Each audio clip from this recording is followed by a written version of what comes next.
Mark 9ஆம் அதிகாரம் 23ஆம் வசனம். விசுவாசிக்கிறவனுக்கு எல்லாம் கூடும்.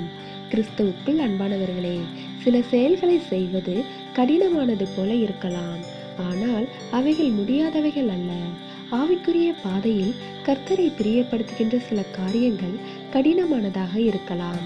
அவைகள் எளிதில் செய்ய முடியாதது போல இருக்கலாம், ஆனால் முடியாதது அல்ல. தன்னை ஒழித்து கட்ட சுற்றி சுற்றி வந்த சவுலுக்கு தாவீது ஒருபோதும் தீங்கு செய்ய விரும்பவில்லை.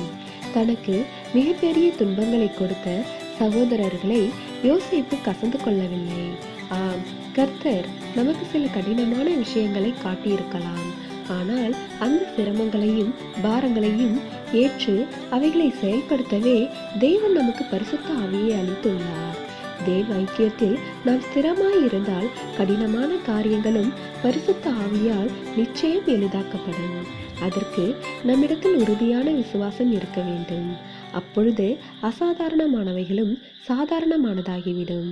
தேவனுடைய கிருபையும் இரக்கமும் நம் அனைவரோடும் இருப்பதாக. ஆமென்.